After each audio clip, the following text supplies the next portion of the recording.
Dr. Yuri Pidlisny, the chair of the Political Science Department of the Ukrainian Catholic University and former deputy governor of the Lviv region, joins us from Ukraine now to give us more insight into the situation there now. Yuri, tell us, what's the situation like there right now for you? What are you experiencing? It is a horrible experience because no one expected that the war will start. In Western Ukraine, where I live, it is very calm. We do not have bombing and shelling. But in the eastern side of Ukraine, it is a disaster. Many cities are bombed and shelled, especially in the night, and people cannot evacuate because Russia, on the one hand, agree for the corridors, on the next day disagree, and it is very, very dangerous for them. Many hundreds of civilians died, and many thousands of civilians were wounded, and among them, dozens of children. Dr. Pidlisny, does this feel like civilian targeting? Does this feel like a genocide? It looks like a genocide because the bombing is indiscriminate.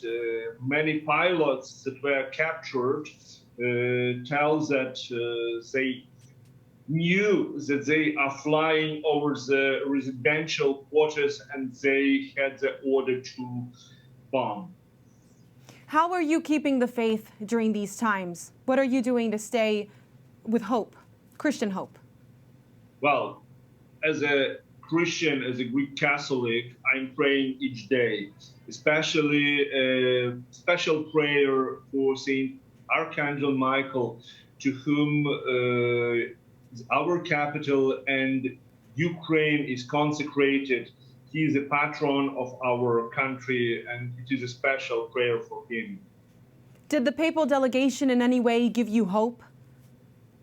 Yes, of course. I am constantly in contact with my students. We together volunteer on different front lines, I would tell.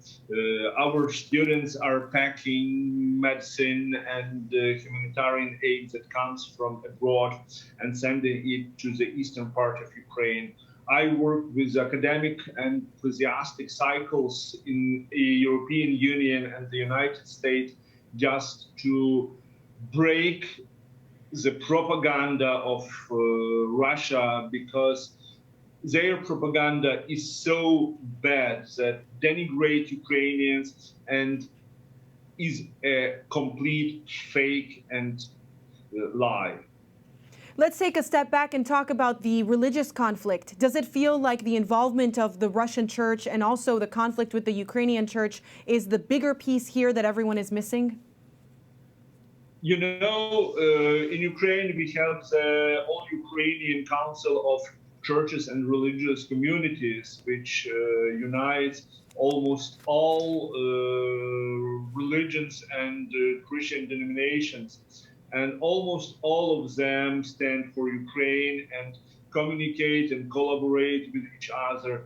Even in the Orthodox Church of Moscow Patriarchate, there are some priests, some communities that speaks against this war, but nonetheless, the church in general is hesitating, even if their metropolitan also told that war is disaster. We do not see concrete steps just to overcome the war. And Dr. Yuri, I know that a lot of people are saying that they're sending relief to Ukraine. Is it actually getting to you? Are the church's efforts reaching you and all of the people there? Yes, of course. Yes, of course. What are you seeing?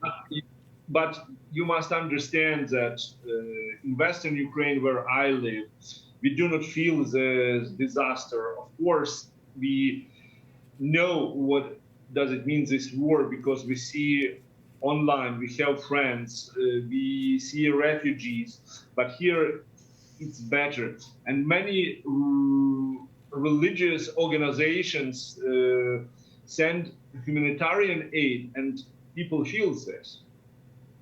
Do you have anything that you want to add that you really want the international community watching this show to know? Of course, this war, it is not the war of Russia against Ukraine.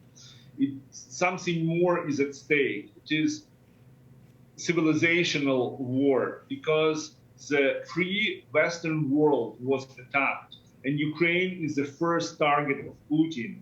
We must understand that for Putin, the collapse of the Soviet Union was the biggest catastrophe of the 20th century. Not the Holocaust, not the Holodomor, not any terrible genocide of the 20th century was the biggest catastrophe for him, but the collapse of Gulag. You should understand the mentality of this person. He mourned the death of country shaped by Lenin and Stalin. And it is this ideology, this way of governing the world that he wants to impose on the rest of the world. He wants to reshape the international world order, and he wants to reshape the order which was established after the Second World War. He wants to reconstruct empire, to tell the world who is the Lord, who is the subject, and for this reason he attacked Ukraine. There is no other reason for him. Dr. Podlizny, we're so grateful for your courage and your explanations, and we're with you in this fight. Thank you. Thank you. Father Mark Morozovich, a priest in the Ukrainian Catholic Church and Dean of the School of Theology and Religious Studies at the Catholic University of America, was at that prayer service and joins us now to tell us more. Father Morozovich, can you tell me about the unity you're seeing from the fraternal Orthodox churches in the U.S.?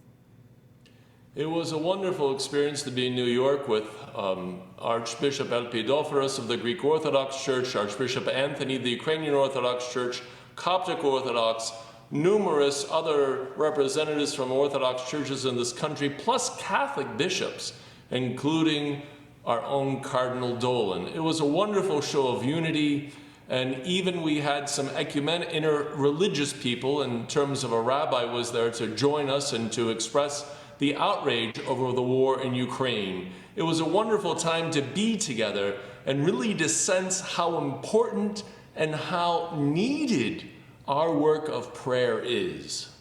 Do you think this reflects the ecumenical unity that we're seeing worldwide as well, not just within the U.S.?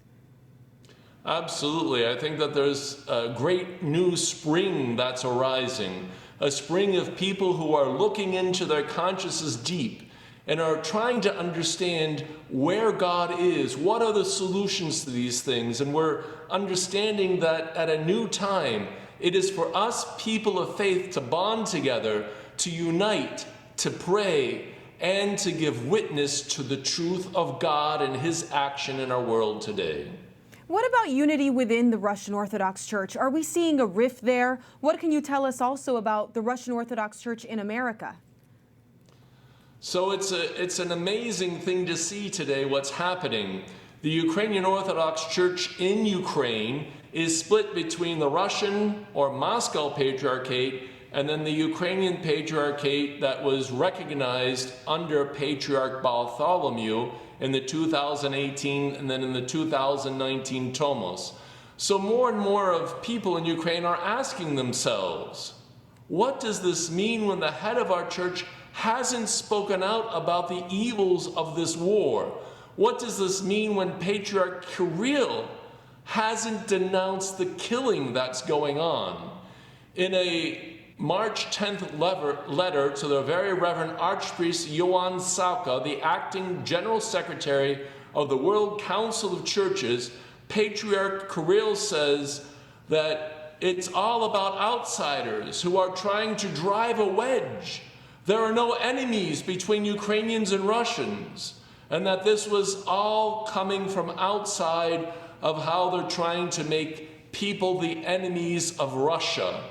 It's shocking in that there was no denunciation of the war. It's shocking in that thousands of his own faithful who are members of the Moscow Orthodox Patriarchate in Ukraine are being displaced. They're being run out of their homes are being bombed. The Mariupol bombing of the maternity ward is just another example. So, it's mind-boggling to me that in this letter of March 10th, You know, he brings up even that the pursuing the same end was the church schism created by Patriarch Bartholomew of Constantinople in 2018, and it has taken its toll on the Ukrainian Orthodox Church. I think really the bombings that are raining down on these poor people that are defenseless, that are innocent, this is taking a great toll, and as we see parishes, grappling with this, well, how can we commemorate this patriarch that's supposedly the head of our church when he hasn't been trying to defend us? And in fact, the leaders of Russia are the ones who are raining the bombs down upon the Ukrainians. Some have said that he's blessing the violence. A confusion. You have many contacts in Ukraine. What are you hearing about humanitarian aid? Is it reaching everyone? Do they need more? So they certainly need more. One of the things that we're busily working on now is the distribution channels in Ukraine itself. We have people from Caritas, Ukraine, that are working on these and trying to get the humanitarian aid to people in these places, to Kharkiv, to Mariupol, to all of the places that are being bombed. And the relentless bombing has made it very difficult to give aid to the people who need it. So we're trying to work hard with the government, trying to work hard within our own Catholic relief agencies. It's been great, especially when the immigrants are coming into Poland and they're supporting them in many, many ways. And it's such a freeing experience as we see over 1 million people now that have left the country, predominantly women and children, as all of the young men under 60 are asked to stay and defend their country. Father Mark, thank you so much for your explanation and for your leadership. We're grateful. Keep us in your prayers. Thank you.